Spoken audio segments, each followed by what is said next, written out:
दोस्तों 2 दिन में 250 करोड़। लेकिन सवाल तो ये है कि क्या ये सिर्फ नंबर का गेम है या फिर इसके पीछे कोई रियल स्टोरी छुपी हुई है, और क्या धुरंधर 2 सच में किसी असली इंसान से इंस्पायर्ड है। इस वीडियो को एंड तक जरूर देखना, क्योंकि इस सारे सीक्रेट को आज हम रिवील करने वाले हैं। अगर फिल्म नहीं देखी है तो इस वीडियो को देख लो।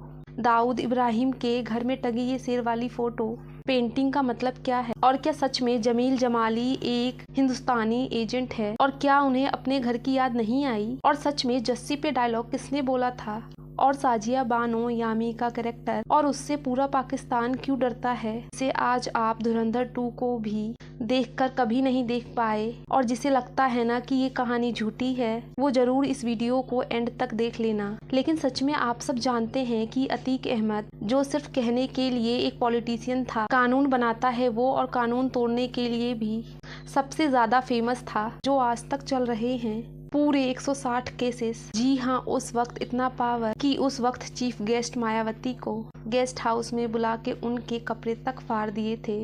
उनका जिंदा बचना भी मुश्किल हो गया था। इसकी रियल लाइफ स्टोरी खुद धुरंधर जैसी है, और जब चंदा बाबा गैंगस्टर के नाम के गैंग में शामिल होकर उसको ही मार डाला और नेतागिरी में घुस गया, विधायक सांसद बन के 20 साल जिन गुंडों को पाला, उसी ने लाइव टीवी पर गोली से उड़ा दिया। उसी ने लाइव टीवी, इसे ही कहते हैं जैसी करनी वैसी भरनी। एक और किरदार हूबहू रियल लाइफ में मैच होती है, वो हैं डीजीपी प्रशांत कुमार, जिनका बहुत ही ज्यादा स्पेशल योगदान माना जाता है। उत्तर प्रदेश के माफियों को खत्म करने में 1 सेकंड के लिए लगा police sir real life hero की एक्टिंग में आ गए हैं। ये नाम गूगल कर लेना अगर आपको टाइम मिले तो। धुरंधर से भी ज्यादा इंटरेस्टिंग स्टोरी पढ़ने को मिलेगी। आसिफ अली जरदरी को फिल्म में मिस्टर 10% के नाम से बुलाया गया है। आप इसके पीछे का रीजन जानते हो। आप इनकी वाइफ बेनजीर भुट्टो, जिस वक्त पाकिस्तान की प्राइम मिनिस्टर हुआ करती थी, ऐसा बताते हैं कि तब बड़े बड़े बिजनेसमैन और पॉलिटिशियन का काम जल्दी कराने के लिए जरारी मेरा मतलब जटारी साहब 10% कमीशन चार्ज करते थे। शॉकिंग बात तो ये है कि बेनजीर भुट्टो बॉम्बे ब्लास्ट में मारी गई, जिसके पीछे इनके पति का हाथ बताया गया। हेलो, आज के टाइम में ये पाकिस्तान के प्रेसिडेंट बन के बैठे हैं। OMG, ये तो धुरंधर भी नहीं दिखा पाई। अच्छा, अब्दुल भुटवी, जिसने लश्कर ताइबा के नाम से टेररिस्ट ग्रुप बनाया और खुद पाकिस्तान की जेल में मरा हुआ पाया गया, रीजन हार्ट अटैक बताया गया।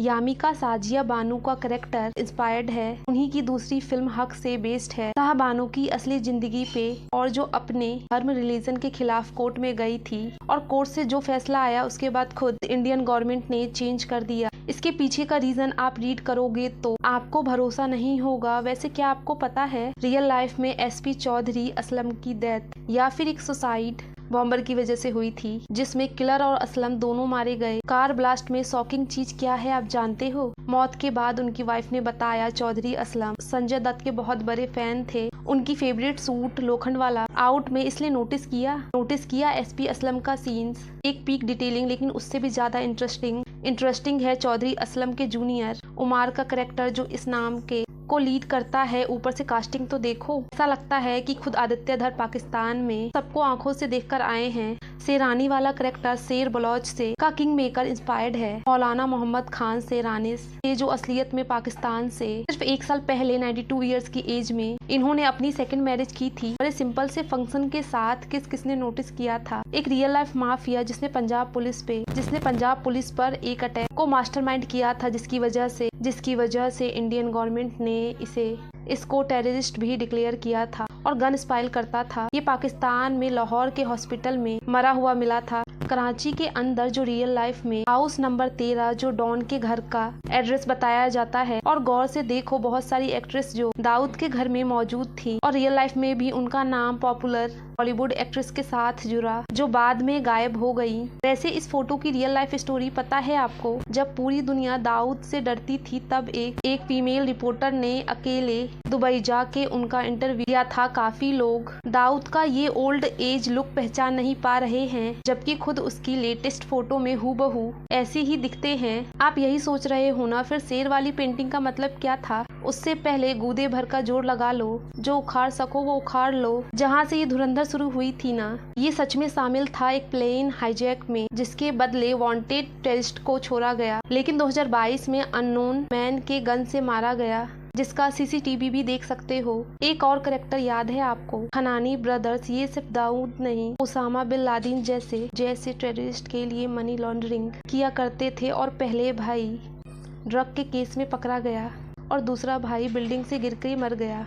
और इस करेक्टर में एक करेक्टर ऐसा भी है जो इस सब करेक्टर से अलग है। अब तक नबील गबूल, ये लियारी से चुना गया पॉलिटिकल लीडर, पाकिस्तान के अंदर पाकिस्तान में गैंगस्टर को क्रिएट करना और फिर एसपी असलम के द्वारा खत्म करवा देना। और रियल लाइफ जमील जमाली इस फिल्म के करेक्टर के भी बाप हैं। अगला नाम उजैर बलोच, जिसको अरेस्ट करते हुए फोटोज भी मौजूद हैं। बॉस, इवन इंटरनेट पर वो कटे सर का फुटबॉल वाला रियल फुटेज भी मिल जाएगा। आप यूट्यूब पर उजैर बलोच का इंटरव्यू भी देख सकते हो। तो अब शेर वाली पेंटिंग की बात कर लेते हैं। ऐसा बताते हैं कि दाऊद इब्राहिम खुद को बहुत शेर समझता था। वो शेर जो पिंजरा तोड़ के आजाद हो गया है और जिसका शिकार तो बहुत लोग करना चाहते हैं, लेकिन वो अकेले सारे शिकारियों पर भारी पड़ जाता है। अगर आपको पता नहीं है तो बता दूं, बॉलीवुड और क्रिकेटर दोनों से ही दाऊद का बहुत पुराना रिश्ता है। बॉलीवुड की कई सारी मूवीज में डी कंपनी का पैसा भी लगाया गया है, इसलिए शायद बॉलीवुड ने अब तक जितनी भी मूवीज बनाई उन्हें उनमें एक हीरो की तरह दिखाया है और शेर की तरह दिखाते हैं। लेकिन जब रणवीर सिंह का कैरेक्टर बड़े साहब को मिलने जाता है तो इस पेंटिंग को देखने के बाद अजीब से मुस्कुराते हैं,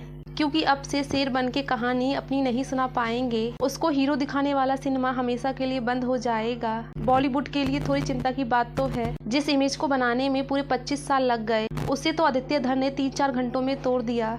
हो सकता है इसका असर रियल लाइफ में लंबे टाइम तक हो सकता है। देख लो, असली शेर ऐसा दिखता है। घर की याद नहीं आई? जस्सी धुरंधर 2 इंटरनल सीन्स में से एक है। शॉक्ड रह जाओगे ये सुनकर कि ये कैरेक्टर भी रियल लाइफ में ढूंढ कर निकालना है। हरविंदर सिंह सिंधु जो वृंदा के नाम से अंडरवर्ल्ड में फेमस था, और मास्टरमाइंड अजीत डोभाल। पता है आपको, ये पूरे 5 साल पाकिस्तान में एक सीक्रेट एजेंट, इंडियन एजेंट बन के बिता चुके हैं और एक बार तो पकड़ते पकड़ते बच गए। लेकिन आपने ये सोचा कि आखिर माधवन के कैरेक्टर को कैसे पता था लियारी में कौन रहता है, कहाँ रहता है और अंडरवर्ल्ड कैसे काम करता है? क्योंकि रियल लाइफ में खुद अजीत डोभाल खुद पाकिस्तान के गैंग्स के बीच में रहकर आए हैं, वहाँ की सारी इन्फॉर्मेशन को इकट्ठा किया और पाकिस्तान से इंडिया हंसते खेलते सही सलामत इंडिया वापस भी आ गए। अब आप समझे हमजा वापस क्यों आया? क्योंकि रियल लाइफ में हीरो कभी नहीं हारते, बल्कि अपने दुश्मनों को हरा कर वापस आते हैं। ये फिल्म हम सब के लिए इंस्पायर्ड है।